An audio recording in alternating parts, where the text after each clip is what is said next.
శ్రీ మహాగణాధిపతియే నమః. శ్రీ గురుభ్యో నమః.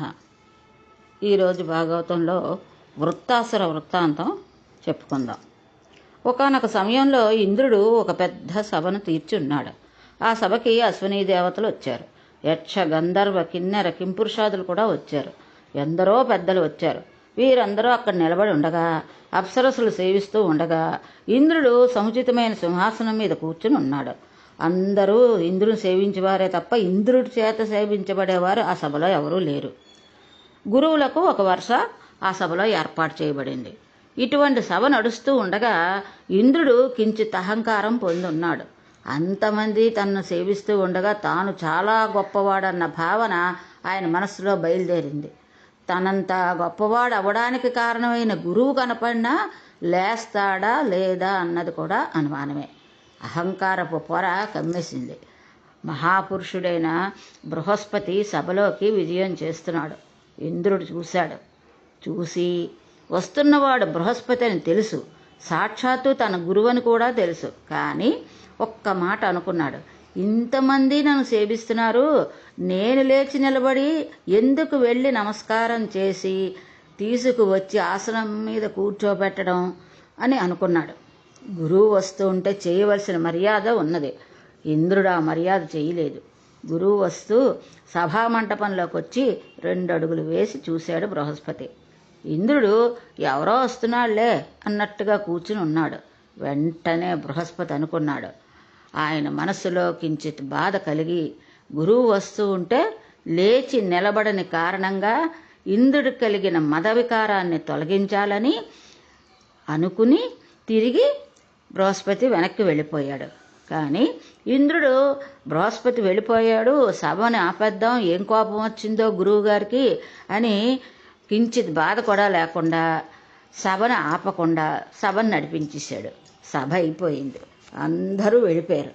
అప్పుడు ఇంద్రుడు అనుకున్నాడు తర్వాత మనసులో, అరెరే, ఇంతమంది నన్ను సేవించడానికి కారణం ఈశ్వరానుగ్రహం.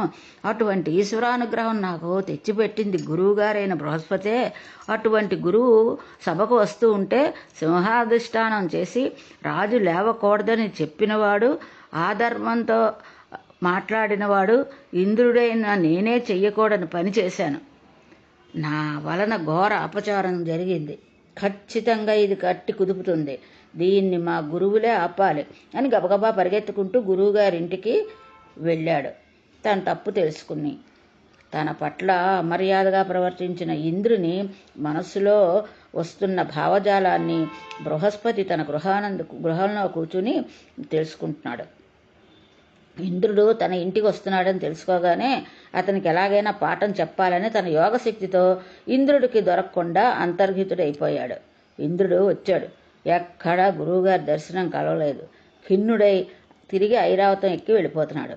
అయ్యో, గురువుగారు ఎక్కడా దొరకలేదు, గురువుగారి పట్ల అపచారం చేశాను, గురువుగారికి క్షమాపణలు చెప్పాలని వచ్చాను అని, కానీ ఆయన లేరు అని మనసులో బాధపడుతున్నాడు. ఆ మాట వినవలసిన వాళ్లే విన్నారు. ఎవరు? రాక్షసులు. అదే ఉత్తరక్షణం ఫలితం అంటే గురువుగారి యొక్క దీవెన కోల్పోయడం అంటే అదే అన్నమాట. ఈయన మాటలను రాక్షస గూఢచారులు విన్నారు. వెంటనే పరుగున వెళ్ళి రాక్షస గురువు అయిన శుక్రాచార్యులకి రాక్షసులకి తెలియజేశారు. అయ్యా, ఈవేళ ఇంద్రునికి బృహస్పతి అనుగ్రహం పూర్తిగా తొలగిపోయింది. ఆ బృహస్పతికి ఆగ్రహం కలిగింది. గురువు ఆగ్రహం ఎవరి మీద కలిగిందో వాడిని పడగొట్టేయడం చాలా తేలిక. కాబట్టి ఇప్పుడు ఇంద్రుడు మనకు ఒక గడ్డిపోచ. మన యుద్ధంకు వెళ్ళి కేవలం ఆ ఇంద్రుడిని ఓడించి తీరుతాం. అందుకని మన యుద్ధానికి బయలుదేరదాం అన్నారు. అంతే, రాక్షస సైన్యం అంతా వచ్చేశారు. బ్రహ్మాండమైన పోరు జరిగింది. ఇంత బలవంతమైన దేవతలు గడ్డిపోచల్లా ఎందుకు పనికి రాకుండా ఓడిపోయి వెళ్ళిపోతున్నారు. రాక్షసులకు ఇప్పుడు గురుబలం ఉంది. వీళ్ళు దేవతలే కావచ్చు, కానీ వీళ్ళకి గురుబలం లేదు. అందుచేత వీళ్ళు ఓడిపోయారు. అంటే గురువు బలం లేకపోతే ఎంత బాధ కష్టం అనుభవించవలసి వస్తుందో మనం ఈ కథ ద్వారా తెలుసుకోవచ్చు అన్నమాట. అమరావతిని రాక్షసులు స్వాధీనం చేసేసుకున్నారు. ఇంద్రుడు భయపడి బ్రహ్మగారి దగ్గరికి వచ్చాడు. అయ్యా, కనీ విని ఎరగని విడ్డూరం, కొన్ని సంవత్సరాలు పోరాడే మాకు ఓటమంటే తెలియదు. అటువంటిది నిన్న బృహస్పతి గారికి కోపం వచ్చి సభలోంచి వెళ్ళిపోయారు. ఇవాళ అమరావతి పోయింది. ఉత్తర క్షణంలో నేను రాజభ్రష్టుని అయిపోయాను.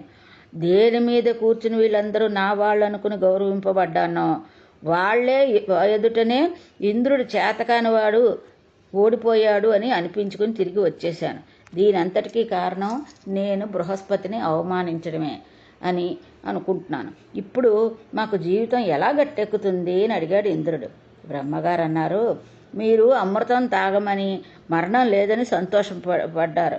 మీరు పుట్టినప్పటి నుంచి మహానుభావుడైన బృహస్పతి బ్రహ్మ విద్యానిపుణుడే అంతటా ఈశ్వరుని చూస్తూ తన కోసమే కాకుండా మహాత్యాగి అయి మీ అందరికీ సుస్థిరమైన స్థానాన్ని కల్పించారు.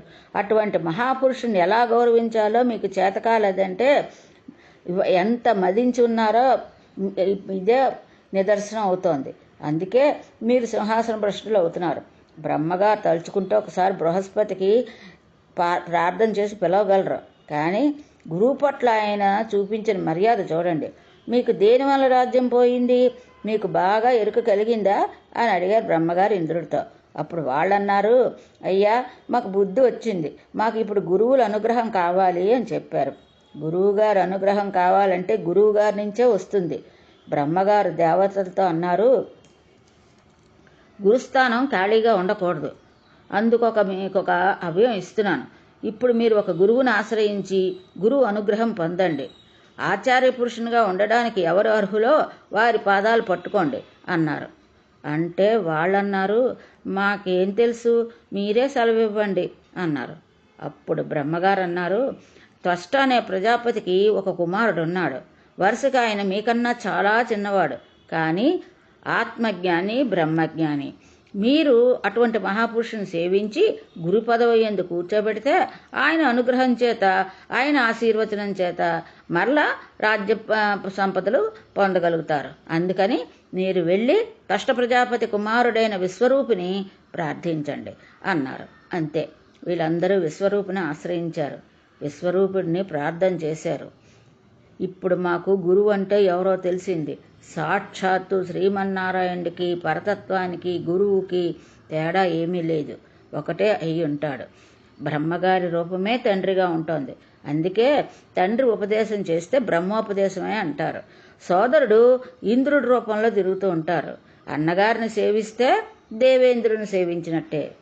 అమ్మ భూదేవి రూపంలో ఉంటుంది.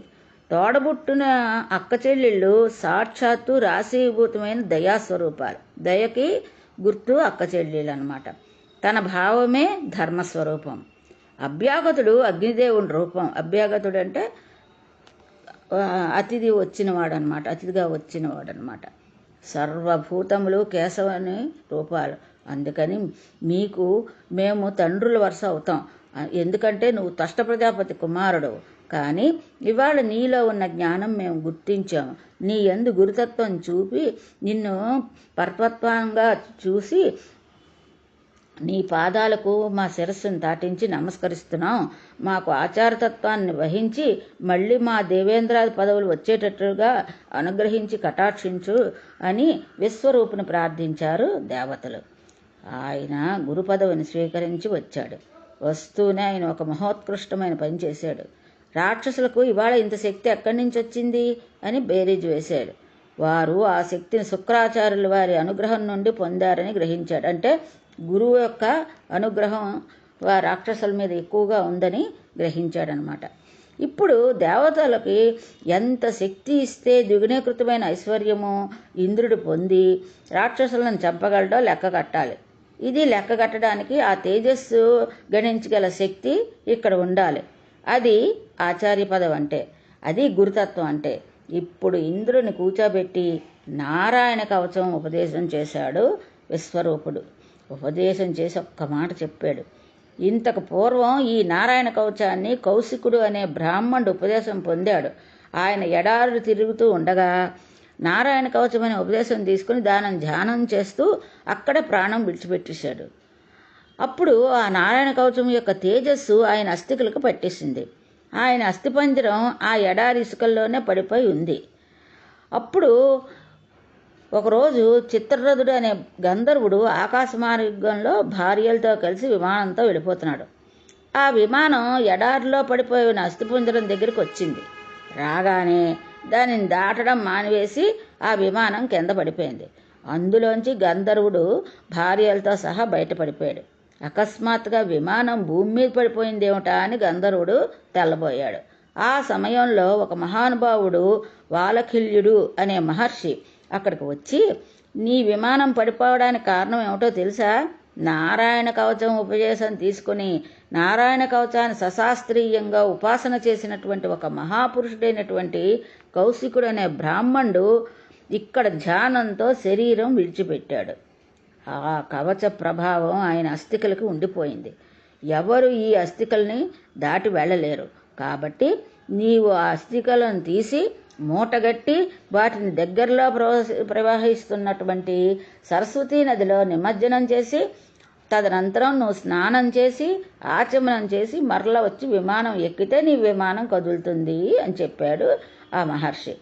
ఆ చిత్రరథుడు ఎముకలన్నింటినీ ఏరి మూటగట్టి తీసుకెళ్ళి సరస్వతీ నదిలో నిమజ్జనం చేసి స్నానం చేసి ఆచమనం చేసి వచ్చి విమానం ఎక్కాడు. అప్పుడు విమానం ఆ ప్రదేశం నుంచి దాటి వెళ్ళింది. అంత గొప్పది ఈ నారాయణ కవచం, అంత శక్తి ఉన్నది నారాయణ కవచం. నీకు అటువంటి కవచాన్ని ఉపదేశం చేస్తున్నానని ఆ నారాయణ కవచాన్ని ఉపదేశం చేశాడు విశ్వరూపుడైన ఇంద్రుడికి. ఇప్పుడు శుక్రాచార్యుల వారు రాక్షసులకు ఇచ్చిన శక్తి కన్నా ఇంద్రుడి శక్తి ఎక్కువైపోయింది. ఎందువల్ల? నారాయణ కవచాన్ని పారాయణ చేయడం వల్ల. ఎప్పుడైతే నారాయణ కవచం పారాయణ చేశాడో గురువు యొక్క అనుగ్రహం కలిగింది. అంతే, రాక్షసులందరినీ ఓడించి మరలా అమరావతిని స్వాధీనం చేసుకుని ఎంతో సంతోషంగా కాలం గడుపుతున్నాడు. ఈ నారాయణ కవచానికి ఉన్నటువంటి గొప్పతనం చెప్పలేనిదన్నమాట. అందువల్లే ఇంద్రుడు రాజ్య పదవిని పొందాడు. అంటే నారాయణ కవచంలో ఉన్నటువంటి మహత్యం అంత గొప్పదని ఈ వృత్తాసురుని వృత్తాంతం ద్వారా మనకి అర్థమవుతుంది. ఇంతటితో ఈరోజు భాగవతం స్వస్తి.